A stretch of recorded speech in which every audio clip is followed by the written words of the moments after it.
Let's go mga idol, welcome to my YouTube channel. Panibagong vlog tayo mga Panoli Friends. At ngayon nga ay hapon na, alas 5 ng hapon ngayon. So kayo ng tanghali ay naubusan kami ng gatong. Nagluluto si Miss Panoli ng aming pananghalian. Naluto yung isda, ilang piraso lang naluto at hindi na natapos. Ang dahilan ay naubos yung gatong. Kaya naman tayo nakakain din naman kami ng tanghalian at ngayong hapon ay nag-schedule ako na bibili ng gatok. Kakarga sa tricycle ko guys, yung gas. At hindi ko alam kung magkano na ang gas kasi yung huling bili ko ay nasa 800 gas lang. So ngayon, palibasa alam naman natin na tumaas na ang gasolina ay hindi ko alam kung magkano. Kaya subaybayin yung mga kaganapan at titingnan ko. Bibili ako dun sa bayan kung magkano na ba ang gatong o tangke na ating ginagamit. So samahan niyo ako sa vlog ko mga Panoli Friends at walang bibitaw mga Panoli Friends. At siyempre shout out sa inyo lahat. Right, let's go sa bayan.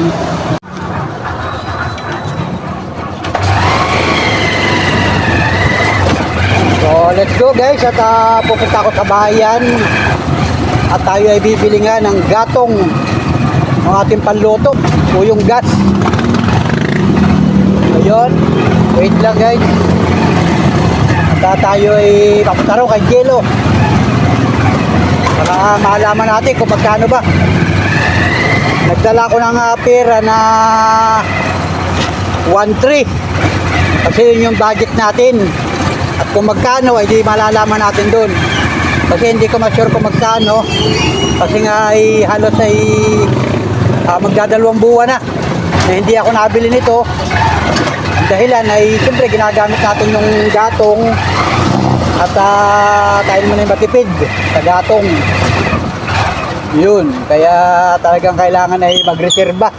Sabi ko nga kay Mrs. Panoli ay mag-ipon ng pambili ng ating gatong kasi talagang dagdag bayarin. Yung isang araw nagbayad sa kuryente. O tapos ngayon naman ito no, gatong naman ang kailangan. Kasi yun ang ating gamit pangluto. Pangluto ng mga pagkain. Kaya nagtatanong yung ibang mga kakilala natin kung magkano na ba daw ang gatong ngayon, ay hindi ko rin masagot. Kasi nga ay medyo matagal-tagalan tayo hindi nakabili ng gatong ngayon lang. So, para malaman natin, ay di siyempre bibili ako ngayon.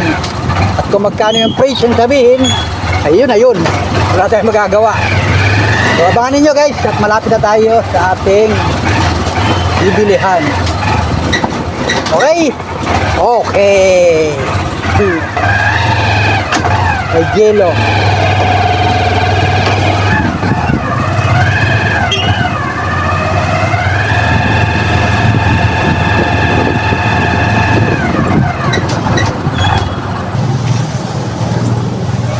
Kanong gatong?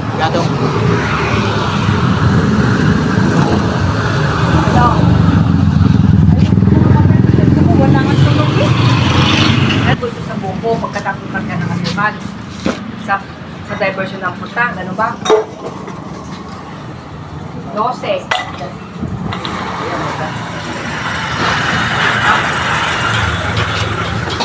Magkano yung gano'n? 950 po.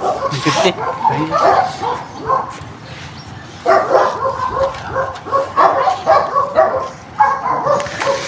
Okay, 950?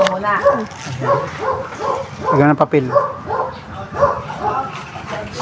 Asukal. Isang bako po yung asukal. Ayun mo. Yung kuko sa diversion, di ba? 950.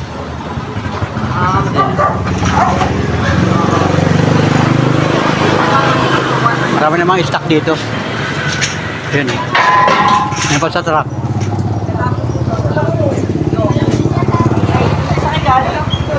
May kausap pa yun. May kausap pa. Amaya.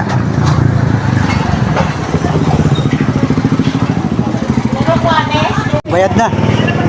Ayan, pwede na. Sige. Pare, ha? Kulay lang may iba, isa lang naman. Parehas naman yan, ano? Sige. 950. Lakuha mo ng tangki na.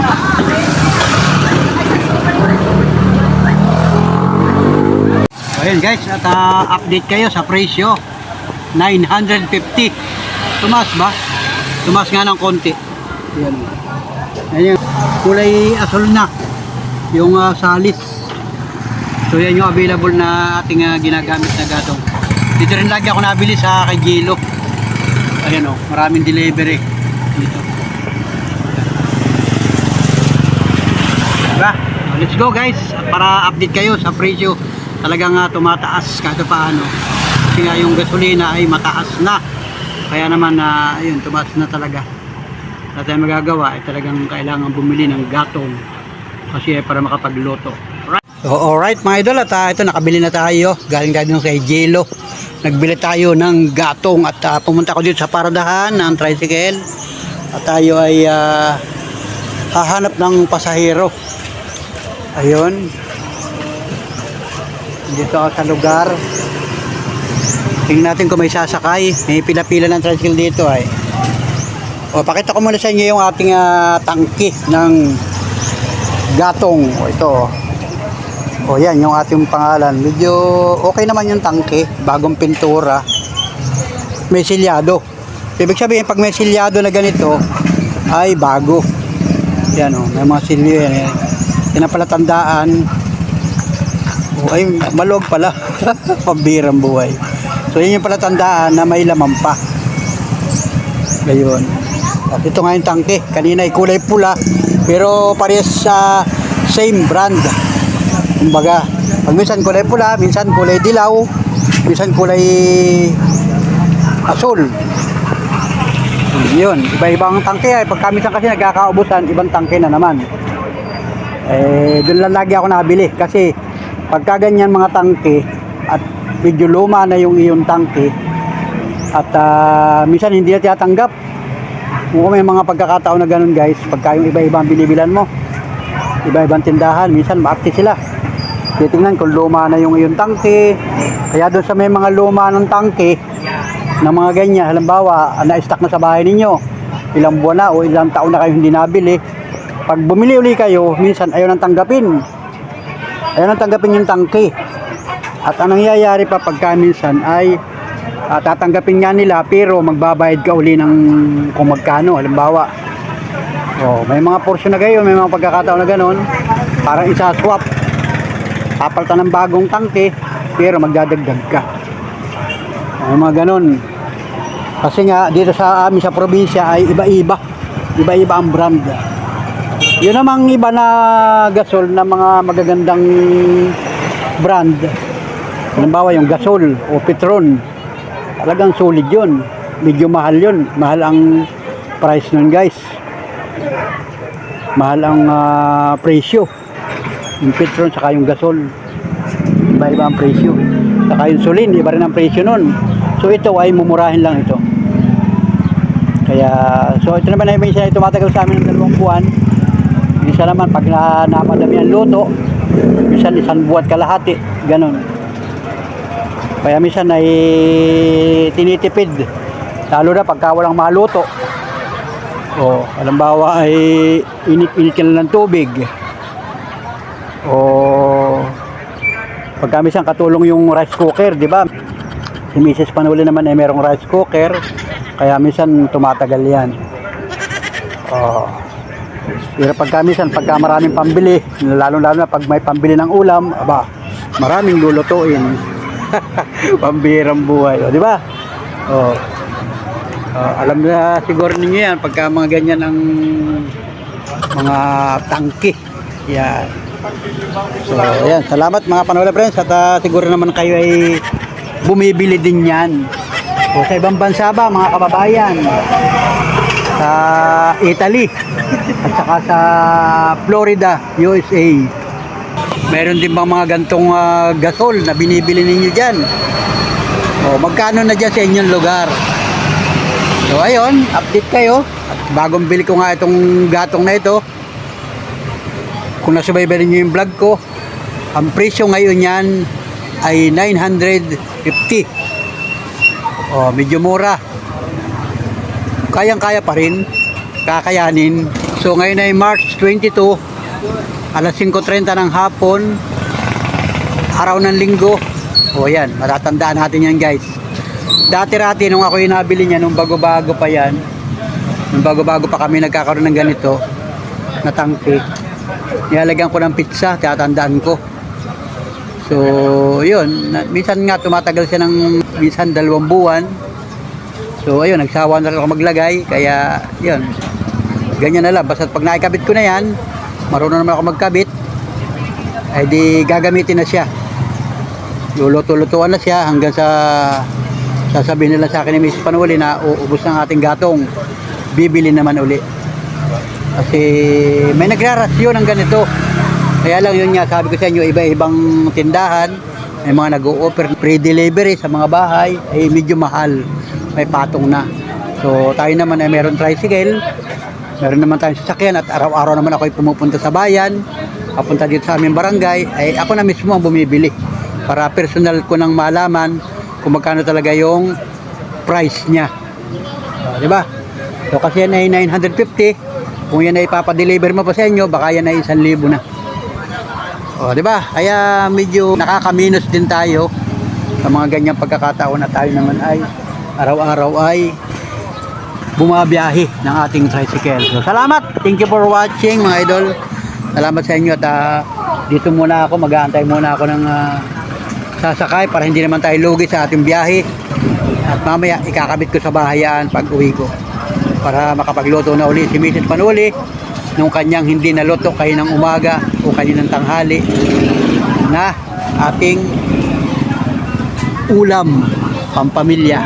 Alright, let's go mga Panola friends. Salamat, thank you for watching. Okay, nandito na ako sa bahay. Ubuhatin ko na ito, taling ko dun sa bahay.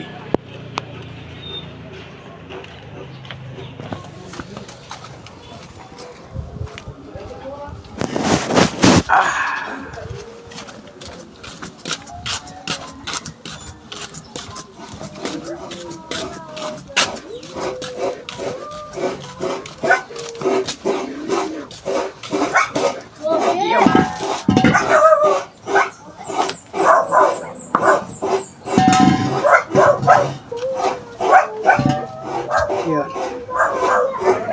So ito na mga idol, at ikakabit ko na dito sa ating lutuan.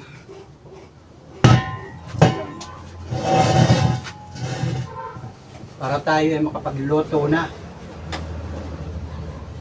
Yan. Madali na ikabit ito guys. Tatanggalin ko muna pala yung seal. Ano bubuksan mo? Dali lang, hindi siya inilak. Hindi siya binatak. Basta ganun lang. Ayun. So ikakabit ko na yung roskas. Madali na ikabit ito. Ito yung may roskas, yung dulo. Nakaikot siya. Inikot-ikot. Isasalpak lang ito dito. Basta may roskas.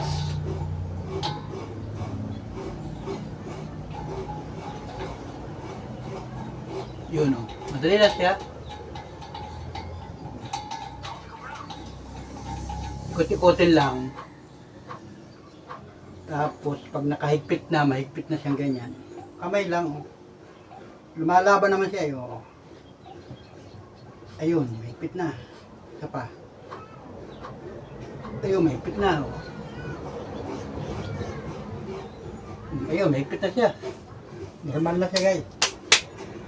O, subukan na natin. Buksan ko muna yung tangke. Yung pinipihit. Yun. Tapos buksan natin itong gasol kung gagana na. Yun! Gumagana na. Diba? Yung isa din natin, gumagana rin.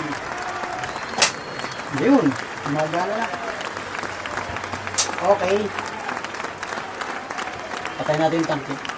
Okay. Right. Pihit ang tangke. Tapos ibabalik ko na doon sa loob.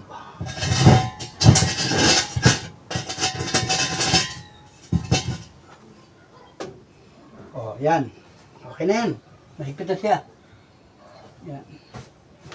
Pwede na magluto. Yun, oh, may preto pa. Pambihirang buhay. Oh. Yung piniprito niya kanyang isda. Ito, hindi naluto yung isa. Yung dalawa, tama. May piniprito siya.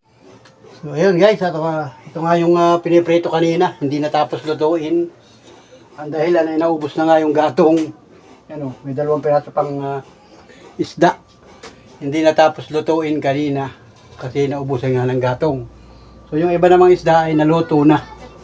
At nakain nga namin tanghalian. Nag-chat ako, hindi kayo nag-reply, sabi ko sa iyo Ayos na, nakaready na uli yung ating gasol at magagamit na uli yan.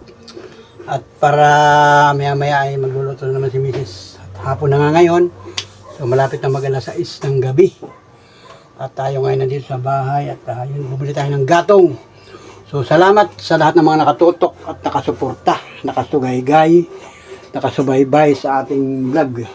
Bumili ng tangke si Panuli. Yung ginagamit naming gatong.